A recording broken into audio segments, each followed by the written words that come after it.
Bienvenue dans cette revue d'actualité sur l'IA. Aujourd'hui, on va commencer par une première actualité qui a retenu mon attention. Claude a sorti la version entreprise. Donc, dans la version entreprise, vous allez pouvoir avoir une meilleure sécurité au niveau des utilisateurs. Je vais mettre en français pour que ce soit au plus simple pour vous. On va pouvoir avoir accès à, du coup, à une fenêtre de contexte beaucoup plus étendue. C'est pas 500 000 mots, hein, c'est 500 000 tokens, mais du coup, ça a été traduit, ça a été mal traduit. Si je reviens en version origine, c'est 500K contexte Windows, c'est plutôt des tokens. Donc, si on demande à Claude, à Perplexity, là, c'est pas très loin. Voilà. Le point.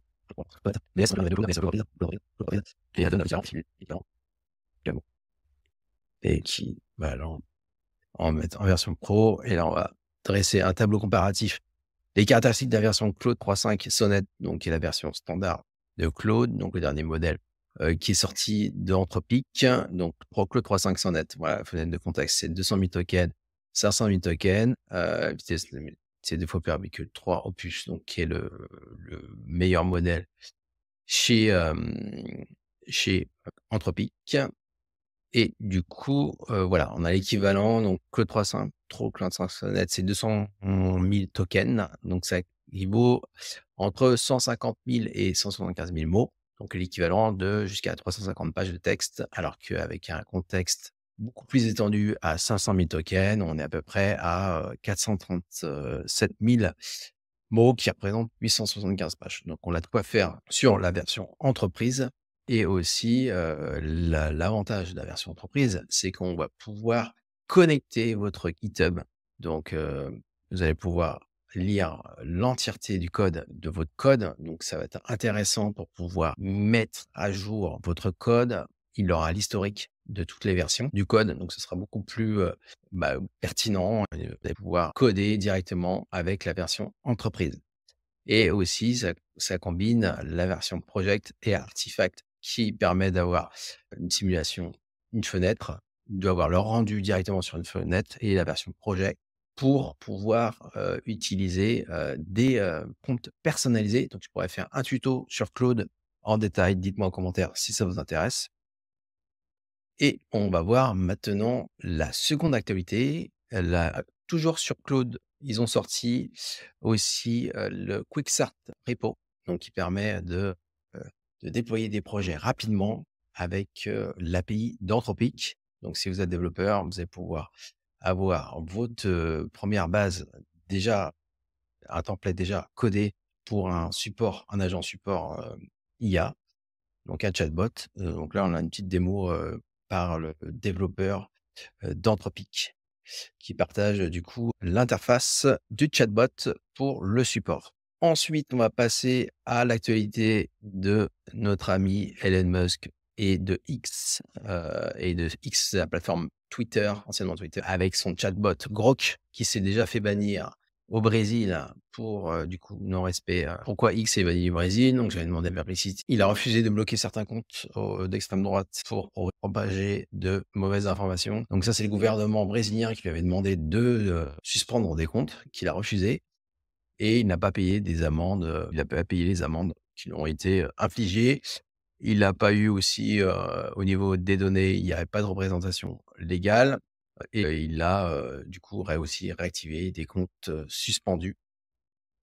Donc c'est pour ça que du coup, il s'est fait bannir. Revenir sur l'actualité de Grok. Grok, donc qui est le chatbot, donc qui permet d'agréger, d'avoir un chatbot pertinent sur, qui a été entraîné sur les datas, de Twitter, de X maintenant, anciennement Twitter. Elon Musk a cédé pour, du coup, ne plus utiliser les données, personnelles des Européens qui s'engagent à supprimer les données et du coup, à ne plus aussi, les utiliser pour entraîner son, chatbot Grok. Donc ça soulève que du coup, le chatbot sera, forcément moins bon en français, ou en Europe, puisque du coup les données, publiques ne seront, pas utilisées pour entraîner le chatbot ou pour pouvoir interroger sur des données, sur des recherches, sur Twitter, maintenant sur X. On va passer à l'actualité des agents IA. Donc une première qui a été réalisée par Coinbase. Première transaction crypto entre agents IA. Donc un robot IA utilisait des jetons, des tokens crypto pour acheter pour acheter de la crypto-monnaie dans un portefeuille. On va passer à l'actualité d'agents IA. Coinbase a été témoin de sa première transaction cryptographique entre des robots d'intelligence artificielle IA le 30 août, qui a annoncé donc le PDG de Coinbase, qui est Brian Armstrong, sur X. Il a expliqué qu'un grand modèle de langage utilisait des jetons cryptographiques pour des tokens, des jetons crypto, pour acheter des jetons IA auprès des autres robots. Donc ces transactions sont instantanées et mondiales et gratuites. Donc là, voilà, l'idée, c'est qu'un agent peut, vous donner l'ordre à un agent de faire la transaction pour vous et ça va permettre de, de faire des transactions paiement. Par exemple, si le jour où vous voulez, réserver un vol, vous allez pouvoir payer en crypto ou des biens de consommation, laisser faire des agents le faire. Donc ça, c'est quand même une bonne avancée. Après voilà, il y a une start-up qui s'appelle, Skyfire, qui a annoncé le lancement de paiement pour, permettre, voilà, aux agents IA de faire des transactions. Une autre activité, comme c'est la rentrée, l'IA fait sa rentrée aussi dans les écoles. C'est une première en Europe, dans le collège de Londres. Ils ont, du coup implanté un programme appelé, Sabre Wing, si je prononce bien, avec, 20 élèves, donc du niveau, GSCE, donc l'équivalent du brevet de collège, avec une expérience pédagogique. Donc ils ont des casques VR, des casques de réalité virtuelle pour guider l'apprentissage. Ça va permettre au système IA de, planifier, d'évaluer les forces et les faiblesses avec 3 coachs d'apprentissage qui vont permettre humains, qui vont permettre de piloter tout ça et de pouvoir ajuster aussi le système puisque c'est, à mon avis, c'est encore expérimental. Dites-moi en commentaire ce que vous en pensez. Si vous voyez un jour venir ça en France dans les écoles.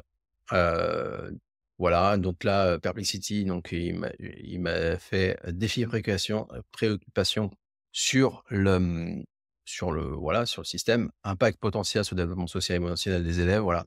Est-ce que vous préférez le contact humain ou du coup le contact virtuel? Ça effectivement, c'est important à le noter. Il peut y avoir aussi des biais, algorithmiques et de désinformation. Ouais, effectivement, il y a toujours besoin d'avoir un humain pour pouvoir cadrer, les élèves.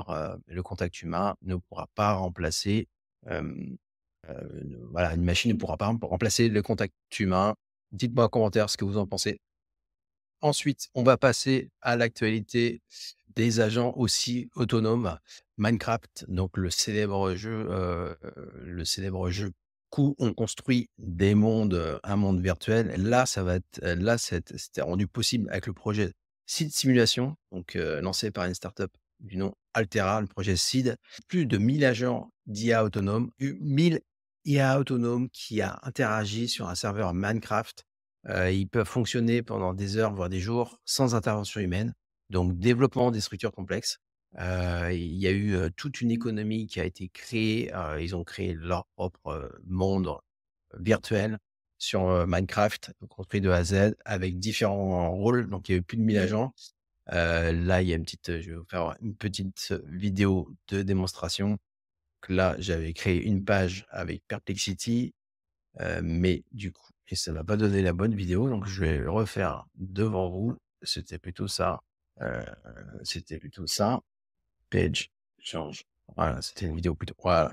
Donc là, je vais faire done, tac et là, si on regarde la vidéo, je vais vous montrer cofondateur de la startup Altera qui a créé, 1000 agents collaborants, sur plusieurs jours avec, une économie, des religions, donc tout a été créé depuis le début avec sur un serveur Minecraft.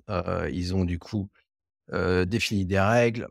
Les agents, se sont, créés, créés dans le voilà, ils ont créé toute l'économie du système. Ils ont voté, une économie. Ils ont aussi ou alors je sais pas si vous avez voilà, en français, alors il y a pas en français, c'est en anglais, mais ils ont créé leur propre économie. Il y a même, heu, voilà, ils ont commencé à faire la culture et même aussi la partie politique qui est puisqu'il y a la constitution qui a été votée avec Trump qui a mis là et qui a mis là, j'ai dû aller très vite, attention, voilà, avec les différentes lois.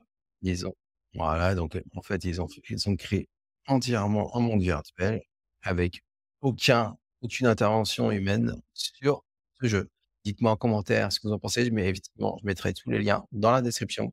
On va passer à, l'actualité des, générations vidéo chinoises. Encore une fois de plus, on a un nouveau qui est sorti, qui s'appelle Minamax.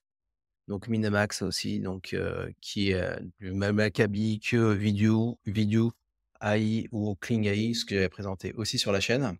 Donc c'est une startup, soutenue par Alibaba et Tencent, donc des géants chinois dans le domaine de l'IA générative.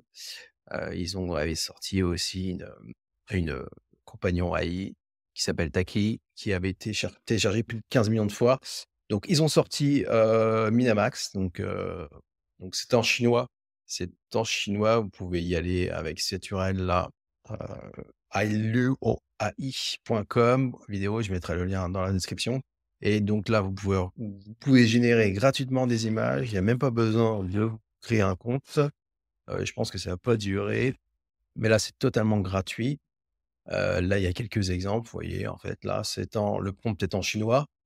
Il y a le personnage qui sort du, jeu vidéo et en fait, voilà, vous pouvez, réutiliser ces prompts-là. Donc l'astuce, il faudra effectivement écrire en anglais.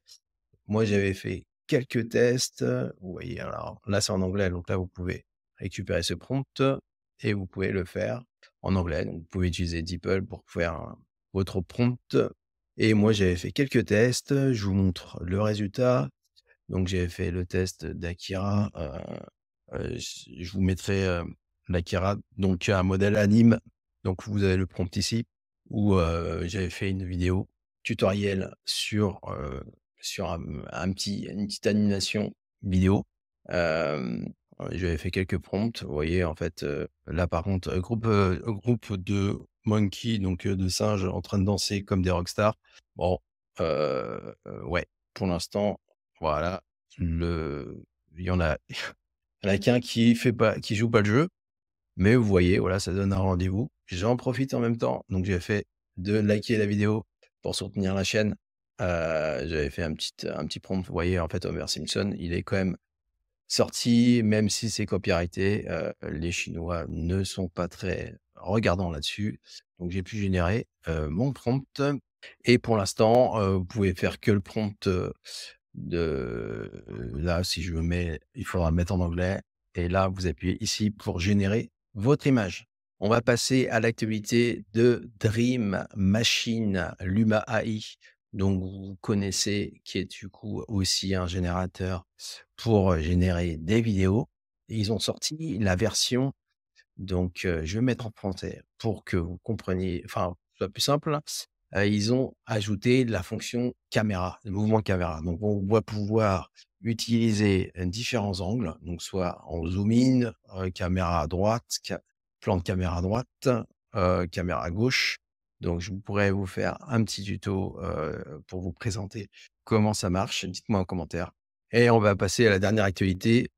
L'actualité sur du matériel, cette fois-ci un ordinateur où j'ai trouvé ça très fun, très intéressant. C'est pas du tout une vidéo sponsorisée, mais c'est une avancée tech, qui est du coup Lenovo, les ordinateurs Lenovo, ils présentent, une fonction intelligente d'IA, qui permet, de transmettre avec la fonctionnalité Smart Share qui permet quand vous faites de transmettre des photos en tapotant directement, sur l'ordinateur, puisque c'est souvent galère pour pouvoir transmettre des images, des vidéos, des fichiers. Bah, vous avez juste à taper et tac, vous avez votre image sur l'ordinateur. Voilà, j'ai voulu faire une petite, fin, là-dessus. Alors, comme d'habitude, n'hésitez pas à mettre, un like, un commentaire et si, vous voulez que je fasse des tutos plus en profondeur sur certaines actualités, certains outils, n'hésitez pas à me l'être. Allez, à bientôt.